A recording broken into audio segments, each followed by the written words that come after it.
खुलुमबाय स्टुडिअ आं रबिन बसुमतारी दुलाराय बर' फरायसा आफादा 19थि कमल कुमार ब्रह्म देरहासार बान्थाखौ फैगौ 23 मेयाव गथायगोन। बोसोरफ्रोमबो होबोनाय बायदिनो दुलाराय बर' फरायसा आफादा देग्लायबो 19थि कमल कुमार ब्रह्म देरहासार बान्थाखौ होनो साखाफारा। नंगौ, दुलाराय बर' फरायसा आफादा बोसोरफ्रोमबो होबोनाय बायदिनो देग्लायबो 2025 इं मायथाइनि मेट्रिक आनजादाव बर' बिजोंजों फरायनानै दुलाराय आसामनि गेजेरावनो बयनिख्रुइबो जौसिन मासियाव थामहिनबा 10थि मासियाव जायगा आवग्रिनो हानाय फरायसा फरायसुलिफोरनो 2025 इं मायथाइनि 19थि कमल कुमार ब्रह्म देरहासार बान्थाखौ फैगौ 23 मेयाव तामुलपुर जिल्ला गरेस्वरनि बिष्णु राभा भवनाव गथायनाय जागोन होननानै दिनै दुलाराय बर' फरायसा आफादनि आफादगिरि दिपेन बर'आ क'क्राझार जिल्ला दुलाराय बर' फरायसा आफादा टप 10 आवग्रिनो हानाय फरायसाफोरखौ बरायनाय हाबाफारियाव बाहागो लानानै खौरांगिरिफोरनि सिगाङाव फोसावबाय। बेनि अनगायैबो बिथां दिपेन बर'आ खौरांगिरिफोरनि सिगाङाव मा बाथ्रा फोरमायखो नोंथाङा आबुङै मिथिना लादो।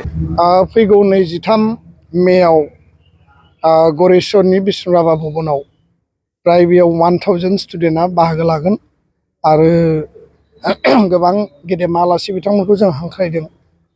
माखासे इनस्टिटिउसननि प्रिन्सिपाल आरो माखासे जायफोर नन पार्सनेलिटिफोर दङ जाहाथे स्टुडेन्टफोरखौ मटिभेट होनो हायो।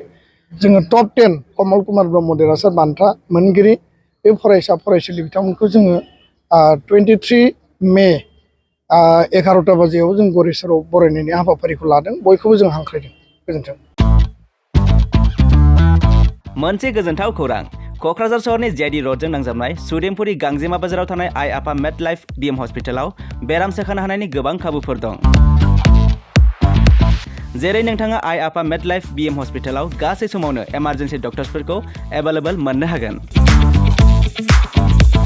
आरो बेयाव medical laboratory, pharmacy, paediatrics, medicine, gynaecology, radiologist, surgery, dental, cardiology, gastroenterology, urology, dental x-ray, play area, x-ray, sonography, OT, थामहिनबा अपारेटिं थियेटार, आइसिइउ आरो एनआइसिइउ, पिआइसिइउ फोरनि डक्टरफोरा एभेलेबल दं।